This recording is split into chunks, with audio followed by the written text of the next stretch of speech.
Hi అండి. ఈరోజు మనం పెంచనకోనలో స్వయంభూగా వెలిసిన శ్రీ లక్ష్మీ నరసింహస్వామి వారి ఆలయం గురించి మాట్లాడుకుందాం. ఈ గుడి నెల్లూరు నుంచి 75 కిలోమీటర్ల దూరంలో ఉందండి. నెల్లూరు నుంచి పెంచలకోన చేరుకోవడానికి బస్ సౌకర్యం ఉంది. ఈ క్షేత్రం చాలా పురాతనమైనది. ఇది మెయిన్ టెంపుల్ అండి. ఇక్కడ లక్ష్మీ నరసింహస్వామి వారు చెంచులక్ష్మి సమేతంగా స్వయంభూగా వెలిసినారు. ఇంకా ఇక్కడ వసతి సౌకర్యాలకు ఎలాంటి ఇబ్బంది ఉండదండి. ఏ టైంలో వచ్చినా రూమ్స్ దొరుకుతాయండి. రూమ్స్ చాలా నీట్గా ఉంటాయి. స్వామివారికి ఆదివారం నుండి శుక్రవారం వరకు ఉదయం 5 గంటలకి సుప్రభాత సేవ జరుగుతుందండి. శనివారం మాత్రం అభిషేకం ఉంటుంది.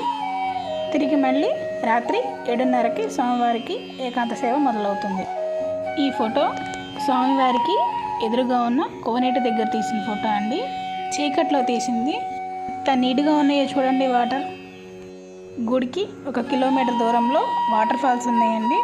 మేము ఈ ఫోటో దూరం నుండి తీసాం, అందుకని చాలా సన్నదార కనపడుతుంది. ఇక్కడ కృష్ణుడు కాళీయుడు మీద నృత్యం చేస్తున్నట్టు కనిపిస్తుంది. గుడి లోపలికి వెళ్ళటానికి ఇదే మెయిన్ ఎంట్రన్స్ అండి.